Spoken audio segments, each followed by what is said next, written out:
नमस्कार दोस्तों, स्वागत है आपका हमारे चैनल गोपाल में फिर से एक बार दोस्तों इस वीडियो में एक छोटी सी अपडेट लेके आए हैं। जनगणना से रिलेटेड है, लेकिन ये अपडेट बहुत ही जरूरी है क्योंकि शिक्षकों के हक के लिए एक बात उठाई है यहाँ पर एमएलसी आशुतोष सिन्हा जी ने।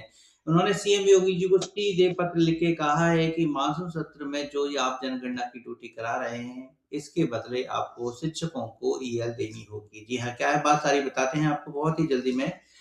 हम बात कर रहे हैं एक ऐसे पत्र के बारे में जो एमएलसी आशुतोष सिन्हा जी ने सीएम जी को लिखा है और उन्होंने क्या कहा है कि उन्होंने सीधे तौर पे कहा है कि ग्रीष्मावकाश में आप ड्यूटी करा रहे हैं शिक्षकों से, यानी बेसिक और माध्यमिक शिक्षकों को जनगणना 2027 में मकान सूचीकरण में लगाया गया है, जिससे छुट्टियां बाधित होंगी। हम जानते हैं शिक्षकों की छुट्टियां 20 मई से शुरू हो जाती हैं और 15 जून तक रहती हैं और इसी बीच में ही जनगणना होनी है। जनगणना 22 मई से 20 जून तक स्टार्ट होगी। तो पूरी छुट्टियों में जब ये जनगणना हो रही है, तो इस पर ये एमएलसी हैं और वाराणसी खंड से हैं, तो इनके पास और भी जिले आते हैं। तो उन सभी जिलों के शिक्षकों के लिए, सभी के लिए उन्होंने मांग रखी है कि आप जो है शिक्षकों के लिए इस कार्य के बदले ईएल जरूर दें। कानूनी अधिकार है। यूपी फाइनेंशियल हैंडबुक के अनुसार वैकेशन विभाग और छुट्टियों के दौरान अनिवार्य कार्य पर अर्जित अवकाश का जो नियम है, उसके अंतर्गत आपको इस शिक्षकों को लाभ देना होगा। ऐसे नहीं कि आप छुट्टियों में शिक्षकों से काम करा लें और उनको ईएल ना दें। सीधा अल्टीमेटम है।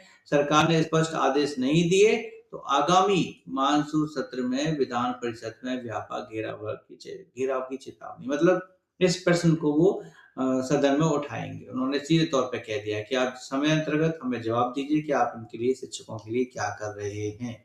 जी हाँ, उन्होंने शिक्षकों के लिए सीधी मांग कर दी है। ग्राउंड रिपोर्ट में हम बता दें आपको कि छुट्टियों पर जनगणना का जो मैटर चल रहा है वो यही है कि ग्रीष्म अवकाश जो शिक्षकों को मिलता है वो वैध होता है, वैध अवकाश होते हैं। इसलिए क्यों होते हैं आप समझते होंगे, क्योंकि 40 ईएल और विभागों में मिलती हैं या शिक्षकों को ईएल नहीं मिलती हैं और इसलिए उनको लास्ट में ये एक गर्मी की जो छुट्टियों की जो 40 दिन की अवधि है, ये बहुत से लोगों को लगता है कि केवल अवकाश है और अवकाश का ही वेतन मिल रहा है। नहीं, वो अपनी ईएल का ही, एक तरह से ईएल की छुट्टियों का ही वेतन लेते हैं। लेकिन यहाँ पर बात आ रही है कि इन 40 दिनों की, अब 40 भी कहाँ रहे, अब तो कम हो गए हैं। अब तो अवकाश कम हो गए क्योंकि 2 हिस्सों में बँट गए, विंटर वैकेशन और समर वैकेशन में। तो उन्होंने फिलहाल अभी समर वैकेशन के जो हॉलिडेज हैं उसमें सीधे तौर पे कहा है कि शिक्षकों का ये वैध अवकाश है और मकान सूचीकरण जो होने जा रहा है इसमें जनगणना 2027 में ड्यूटी का, ये मैटर इसमें सबसे ज़्यादा उठा है।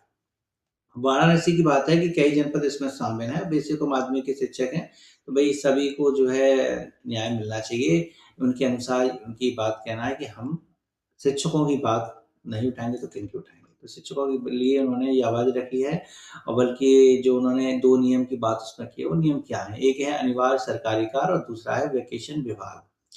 तो उन्होंने कहा है कि अनिवार्य सरकारी कार्य है जनगणना, भाई राष्ट्रीय कार्यक्रम है, इसमें हम कोई दोहराया नहीं मानते और जब भी कभी कोई अनिवार्य सरकारी कार्य कराया जाता है वेकेशन में, यानी छुट्टियों में, वेकेशन शिक्षा विभाग वेकेशन विभाग के अंतर्गत आता है। इसलिए उन्होंने कहा है कि वेकेशन विभाग ये कार्रवाई करेगा कि उनको शिक्षकों को अर्जित अवकाश दे। नियम है, यूपी फाइनेंशियल हैंडबुक का प्रावधान भी उन्होंने पत्र में कहा है और तर्क दिया है कि जनगणना एक अनिवार्य राष्ट्रीय कार्य है जिससे प्रशिक्षण और गणना शामिल है। इसलिए जो है शिक्षकों को भी अर्जित अवकाश मिलना चाहिए। ये फिलहाल उन्होंने ये 2 बातें रखी हैं, अल्टीमेटम दिया है, मानसून सत्र में गिरेगी सरकार, ये बात उन्होंने कह दी है कि हम प्रश्न कर लेंगे, आपको वहाँ पर चर्चा में शामिल होना पड़ेगा। इस चर्चा के समय अंतर्गत आप जो है इस पर पत्र पर कार्रवाई करें। वर्तमान स्थिति क्या है? सरकार से इस पर दिशा निर्देश नहीं है। उन्होंने कहा है कि शिक्षा और वित्त विभाग को जो है माँग भेजें ताकि ये इस पर कार्रवाई हो सके। लेकिन अनदेखी हुई तो समयबद्ध समुचित निर्णय लिया जाएगा। परिणाम मानसून सत्र में इस पर बहस होगी। फिलहाल बस इतना ही है और बाकी ये है कि देखिए ईएल लेने के लिए उन्होंने जो बात कही है, शायद मुश्किल ही शिक्षकों को ईएल मिले, उम्मीद इसमें कम लग रही है। और पहले कहते थे जो बीएलओ की ड्यूटी छुट्टियों में होती थी उसमें ये बताते थे कि जिस कार्य का मानदेय या मानदेय मिलता है उस कार्य के लिए ईएल नहीं मिलती है, कुछ ऐसा है। लेकिन जो भी अपडेट है इसके लिए, इससे रिलेटेड जो भी आएगी वो हम आपको ज़रूर अवगत कराएँगे कि क्या वास्तव में ईएल मंजूर हुई हैं या छुट्टियों में काम करने के बदले शिक्षकों को कुछ अतिरिक्त लाभ मिलेगा। सारी जानकारी देंगे चैनल के माध्यम से, चैनल पर बने रहिए। वीडियो अच्छी लगी हो तो इसे लाइक और शेयर करना मत भूलिएगा। मिलेंगे आपसे अगली वीडियो में ऐसी कुछ नए अपडेट के साथ, तब तक के लिए नमस्कार, जय हिंद।